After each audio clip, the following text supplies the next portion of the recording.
Hello students, last lecture में हमने पढ़ा था ideal and non ideal solution और positive and negative deviation of ideal and non ideal solution. आज हम पढ़ेंगे colligative property. Colligative property lecture number 3 में भी हम लोग पढ़े हैं, ठीक है।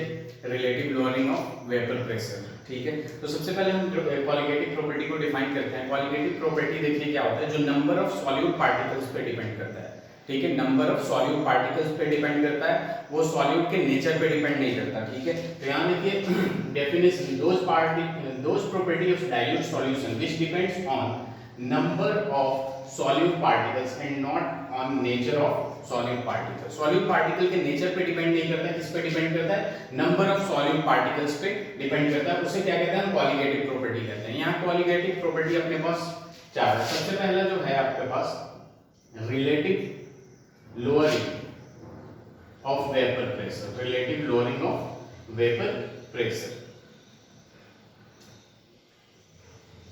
जो सेकंड है आपका, वो आता है आपका elevation in boiling point, elevation in boiling point.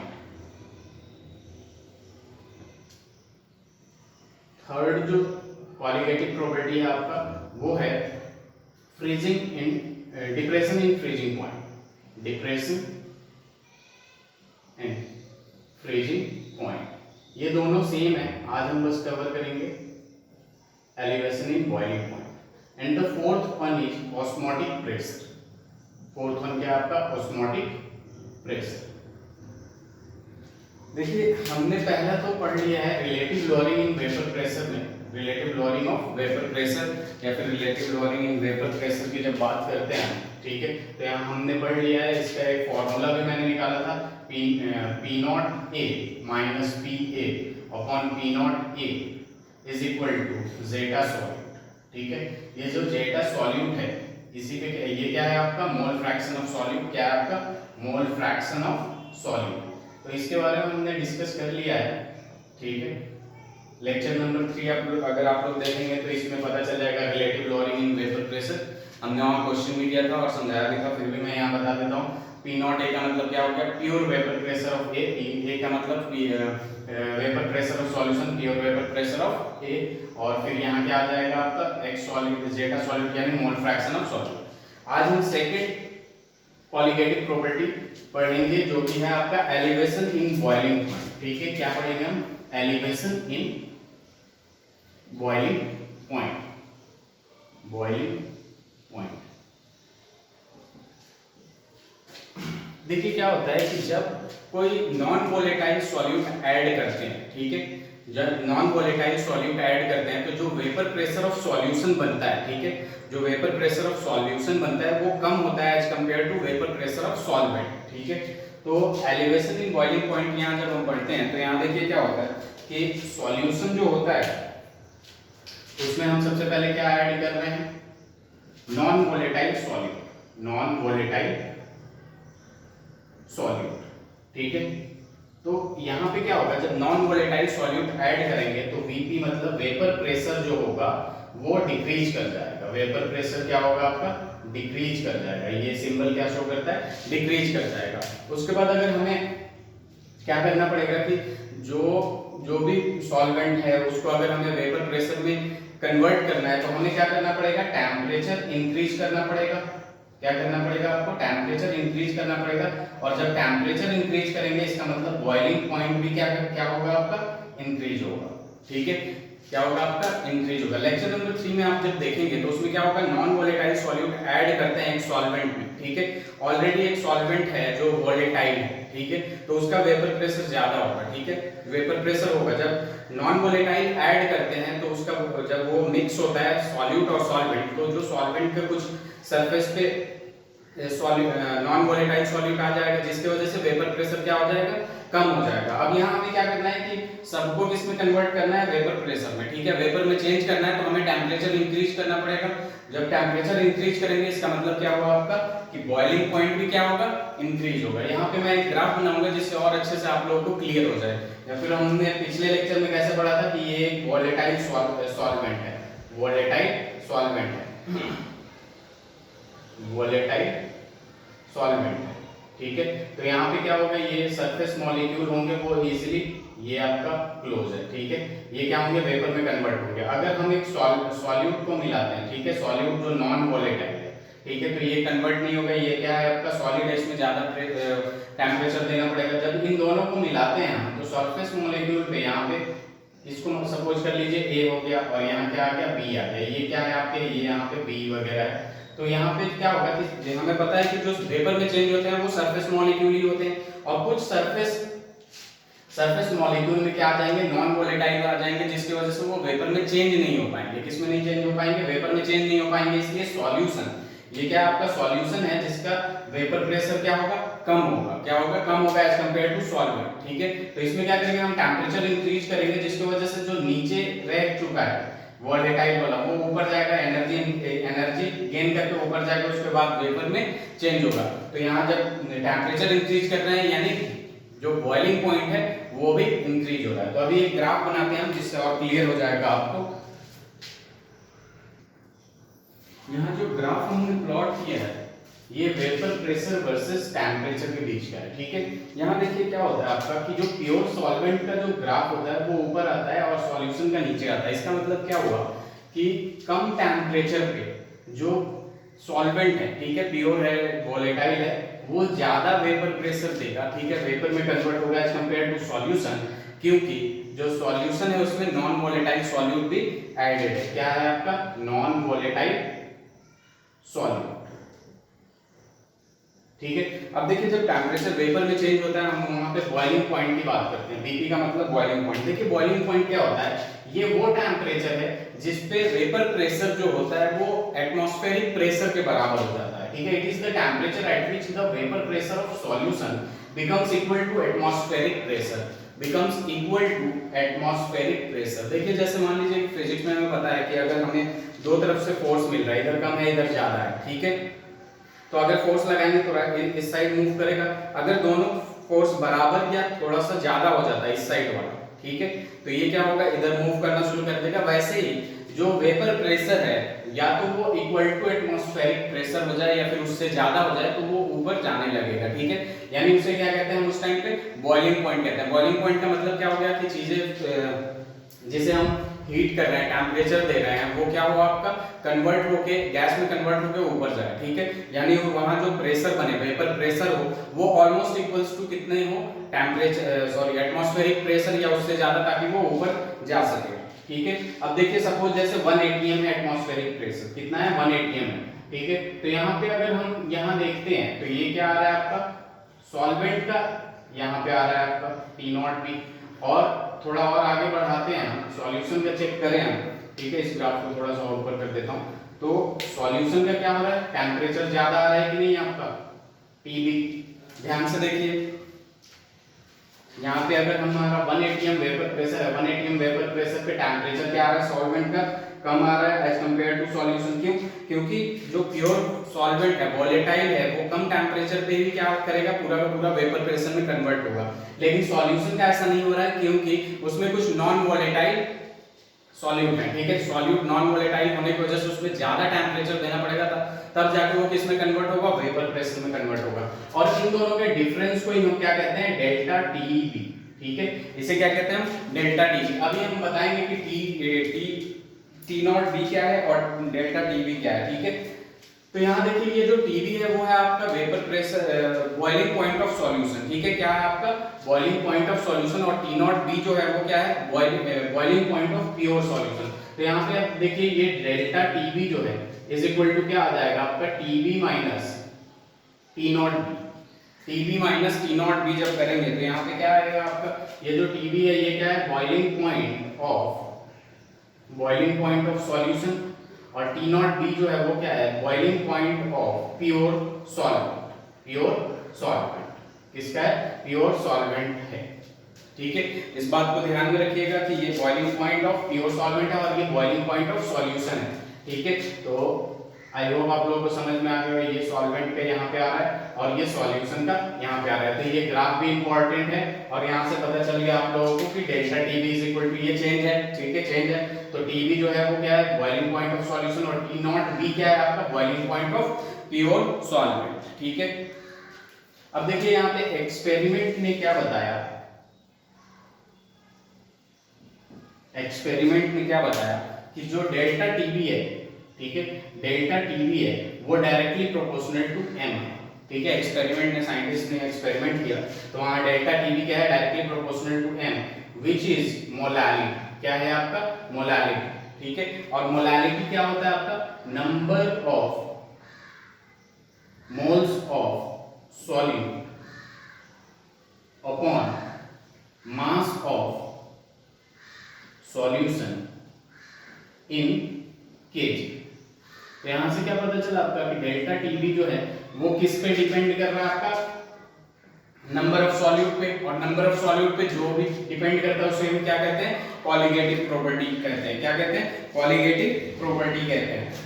तो यहां पे अब देखिए कि delta TB directly proportional to m था, इस प्रोपोर्शनैलिटी कांस्टेंट को हम जब हटाते हैं तो यहां आता है kb इनटू m, ठीक है। और ये जो kb होता है ये एक कांस्टेंट होता है जिसको हम कहते हैं इबिलियोस्कोपिक कांस्टेंट। क्या कहते हैं, इबिलियोस्कोपिक कांस्टेंट या फिर मोल एलिवेशन कांस्टेंट, ठीक है। मोल एलिवेशन कांस्टेंट या फिर इबिलियोस्कोपिक कांस्टेंट, ओके। इस बात को ध्यान में रखिएगा, इसको क्या कहते हैं, इबिलियोस्कोपिक कांस्टेंट, ठीक है, और या फिर मोल एलिवेशन कांस्टेंट कहते हैं, ठीक है। तो यहाँ एक फार्मूला, दो फार्मूला आ गया अपने पास, delta TB is equal to TB minus T not B, और दूसरा formula delta TB is equal to KB into M, ठीक है। केबी जो है वो कांस्टेंट है आपका, मोल एलिवेशन कांस्टेंट या इबिलियोस्कोपिक कांस्टेंट, और एम जो होता है वो क्या होता है आपका, मोलालिटी होता है। क्या होता है, मोलालिटी होता है। इस पे कुछ क्वेश्चंस करेंगे, ठीक है, जिससे हमें पता चलेगा कि कैसे हम क्वेश्चन सॉल्व करेंगे, इसका एप्लीकेशन वगैरह। और केबी की यूनिट की जब बात करते हैं तो अभी मैं बात करता हूं केबी की यूनिट की। यहाँ delta TB elevation in boiling point जो है, सबसे पहला फॉर्मूला क्या है आपका, TB minus T not B, और दूसरा जो फॉर्मूला है आपका delta TB is equal to KB into m, okay. ये जो केबी होता है आपका कांस्टेंट होता है, कौन सा कांस्टेंट होता है कि मोल एलिवेशन कांस्टेंट, ठीक है। क्या कहते हैं इसको, मोल एलिवेशन कांस्टेंट, या फिर दूसरा जो नाम होता है वो क्या हो जाता है आपका, इबिलियोस्कोपिक कांस्टेंट। इसके जब यूनिट की बात करते हैं तो यहाँ पे देखिए unit kb is equal to, इस फॉर्मूले से हम लिख सकते हैं कि m upon sorry delta tb upon m, ठीक है। ये जो डेल्टा t है हमेशा केल्विन में लेना है, तो केल्विन हो जाएगा, और यहाँ पे क्या होगा, मोल्स पर केजी, क्या होगा, मोल्स पर केजी, तो केजी ऊपर जाएगा तो यहाँ क्या आ जाएगा, केल्विन केजी पर मोल, ठीक है। केबी का यूनिट क्या हो जाएगा, केल्विन केजी पर मोल। और ये जो केबी होता है does not depend upon solvent, ठीक है, it does not depend upon solvent, it does not depend on solvent पे डिपेंड नहीं करता है, ठीक है। एक हमेशा बोर्ड में एक क्वेश्चन पूछता है, डिफाइन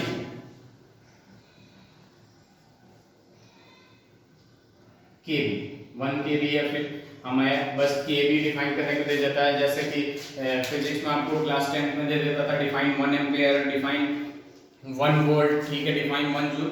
तो डिफाइन केबी अगर दे देता है आपको, तो केबी डिफाइन करने के लिए delta TB is equal to delta KB into M है। तो हम यहाँ क्या करते हैं आपका कि molality, if m is equal to 1 then जो mole elevation constant will be equal to elevation in boiling point delta TB, ठीक है। Mole boiling point, mole elevation constant KB is equal to delta TB हो जाएगा। यानी m जो है वो क्या है, मोलालिटी है।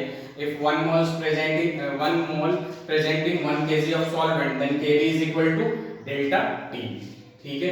तो ये दो फॉर्मूले यहाँ बहुत ही इंपॉर्टेंट है, ठीक है, एक ये और ये, इस पे क्वेश्चन करते हैं हम, ठीक है। यही दो फॉर्मूला है एलिवेशन इन बॉइलिंग पॉइंट में, जिसे आपको ध्यान में रखना है ताकि हमें क्या मिल जाए, इजीली क्वेश्चन सॉल्व कर ले, ठीक है। क्वेश्चन करते हैं हम लोग।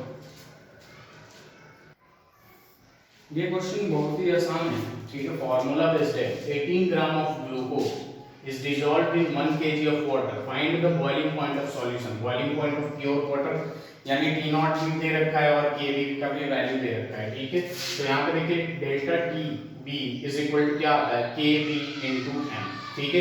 केबी का भी वैल्यू दे रखा है, डेल्टा टीबी हमें निकालना है सबसे पहले, उसके बाद हम बॉइलिंग पॉइंट ऑफ सॉल्यूशन निकालेंगे। ये एम क्या है आपका, मोलैलिटी, क्या है आपका, मोलैलिटी। और मोलैलिटी इज इक्वल टू क्या होता है, number of moles of solute, number of moles of solute divided by क्या हो जाता है आपका, मास ऑफ सॉल्वेंट। क्या होता है आपका, mass of solvent in KG, mass of solvent in KG.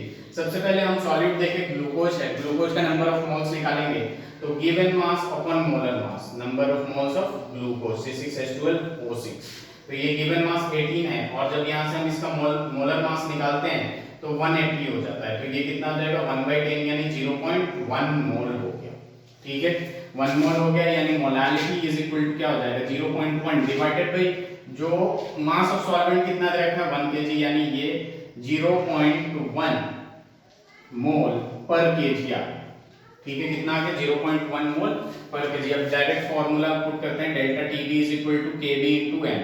ठीक है, केबी का वैल्यू 0.52 इनटू एम जो है वो कितना है आपका 0.1 है, यानी ये वैल्यू जो आया डेल्टा टीबी का, ठीक है, ये कितना आया 0.052 आ गया। ठीक है, केल्विन में 0.052, और delta TB is equal to क्या होता है आपका कि TB minus T not B होता है, TB minus T not B. Delta TB का value 0.052 is equal to TB का जब वैल्यू देखते हैं टेम्परेचर ऑफ बी, यानी सॉल्यूशन की बात हो रही है, और ये नॉट लग गया यानी प्योर सॉल्वेंट की बात हो रही है। ये कितना है 373, कितना आपका 373 है, तो यहाँ पे दोनों को अपने ये क्या है सॉल्यूशन का है। ठीक है, तो टीबी इज इक्वल टू क्या हो जाएगा, इधर जाके ऐड होगा तो 373.052 क्या है। ठीक है, तो यहाँ देखिए सॉल्वेंट से सॉल्यूशन का टेम्परेचर जो बॉइलिंग पॉइंट है वो तो ज्यादा आना ही था, क्योंकि मैंने बता रखा है कि सॉल्यूशन का जो होगा आपका बॉइलिंग पॉइंट वो ज्यादा होगा ड्यू टू प्रेजेंस ऑफ जो नॉन वोलेटाइल सॉल्यूट है, इसलिए टेम्परेचर ज्यादा देना पड़ता है। तो यहाँ पे देखिए आपको पता चल रहा होगा ये जो टेम्परेचर ऑफ सॉल्यूशन है वो सॉल्वेंट जो प्योर सॉल्वेंट है उससे ज्यादा है। बढ़ते हैं हम नेक्स्ट क्वेश्चन की तरफ। नेक्स्ट क्वेश्चन की तरफ देखते हैं हम। तो देखिए क्वेश्चन सबसे पहले रीड करता हूँ, अगर आप लोगों को साथ नहीं देखा रहा तो जो मैं बोलूँ तो आप लोग लिखते जाइएगा। In a solution 3.3 gram of a non volatile solute is dissolved in 125 gram of benzene. ठीक है, 125 ग्राम ऑफ बेंजीन में मिलाया गया है, इसका मतलब क्या हो गया कि ये सॉल्वेंट हो गया बेंजीन।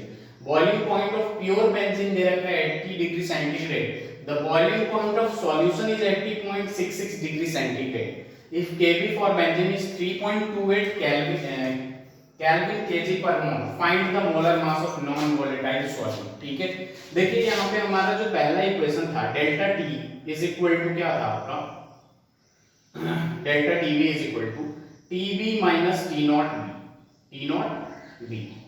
ओके, तो यहाँ देखिए जो बेंजीन का प्योर है वो 80 डिग्री सेंटीग्रेड है, और ये जो सॉल्यूशन का है 80.66 डिग्री सेंटीग्रेड है, यानी जो एलिवेशन आया है वो कितने का आया आपका 0.66 का। ठीक है, ऑल्सो यहाँ पे क्या पता चल गया आपका कि डेल्टा टीबी कितना दे रखा है 0.66। ओके, अब यहाँ देखिए एक और फॉर्मूला होता है delta TB is equal to क्या होता है केबी इनटू एम। ठीक है, जिसमें से डेल्टा टीबी का वैल्यू 0.66 और केबी जो दे रखा है वो कितना दे रखा है 3.28 इनटू एम। ठीक है, ये जो m है ये अपना क्या है मोलालिटी है, क्या है m मोलालिटी है, यानी number of moles of solute upon mass of solvent. ठीक है, अब यहाँ देखिए 0.66 इज इक्वल टू 3.28, इसका फॉर्मूला लगाएंगे number of moles of solute, number of moles of solute upon में क्या आ जाएगा mass of solvent in KG, mass of solvent in KG. Okay, अब देखिए यहाँ पे थोड़ा सा और सॉल्व करते हैं। 0.66 इज इक्वल टू 3.28 या number of moles given mass, ठीक है, अपॉन में क्या आ जाएगा molar mass upon mass of solvent in KG कितना है, बेंजीन कितना है 125 ग्राम, विच इज इक्वल टू 100 से डिवाइड करेंगे क्योंकि केजी में कन्वर्ट करना है। ठीक है, आगे बढ़ते हैं, यहाँ पे आ जाएगा 0.66 इज इक्वल टू क्या हो गया आपका 3.28 इनटू ये ऊपर वाला गिवन मास है, नीचे वाला क्या है मोलर मास है 1000 डायरेक्ट ऊपर चला जाएगा, अपॉन में क्या आ जाएगा 125। ठीक है, अब हमें यहाँ पे भी गिवन है solution 3.3 gram of non volatile solute. ये भी वैल्यू गिवन है आपका कि 3.28 इनटू यहाँ क्या है आपका 3.3 अपॉन में molar mass into 1000 divided by 125। अब इसे थोड़ा सा सॉल्व कर लेते हैं हम। यहाँ पे क्या आ जाएगा 66/100 और यहाँ क्या आ जाएगा 3.28। यहाँ पे क्या आ जाएगा, इसको जब हटाएंगे तो ये जीरो खत्म हो जाएगा, 33 इंटू 100 और डिवाइडेड बाई m इंटू 125। ठीक है, ये कितने टाइम्स में चला जाएगा, 2 टाइम्स में चला जाएगा। ठीक है, ये 25 5 जा और ये कितने टाइम्स में जाएगा 25 4 जा। ठीक है, यहाँ से ये कितने टाइम्स में चला जाएगा 2 2 जा 4 टाइम्स में चला जाएगा। ये कितने टाइम्स में चला जाएगा 20 टाइम्स में चला जाएगा। तो m का वैल्यू निकालेंगे तो 131 पॉइंट समथिंग ग्राम पर मोल आएगा आपका आंसर। ठीक है, इसे आप सॉल्व कर सकते हैं इजीली। ठीक है, यहाँ पे खुद ही देख लीजिए, ये 20 हो गया, इधर कुछ नहीं बचा, ये कितने टाइम्स में जाएगा, ये m यहाँ जाएगा, ये सारे मल्टीप्लाई हो जाएंगे। ठीक है, यहाँ पे मैं फिर भी सॉल्व कर देता हूँ। m यहाँ आएगा तो ये 20 इंटू 3.28 इंटू 2, ये दोनों मल्टीप्लाई होगा 40 होगा और ये 3.28 से करेंगे तो ये कितना देगा 131 पॉइंट समथिंग। ठीक है, तो आई होप ये चीज आप लोगों को समझ में आ गई हो। ठीक है, elevation in boiling point. Next lecture में हम करेंगे आपका डिप्रेशन इन फ्रीजिंग पॉइंट, उसके बाद आ जाएगा ऑस्मोटिक प्रेशर, उसके बाद प्रीवियस ईयर्स क्वेश्चन जितने होंगे, ठीक है, जितने पॉसिबल होंगे हम यहाँ पे करा देंगे। ठीक है, थैंक यू सो मच। अगर आपको कोई भी इसमें प्रॉब्लम हो तो कमेंट सेक्शन में मेंशन करें। Thank you.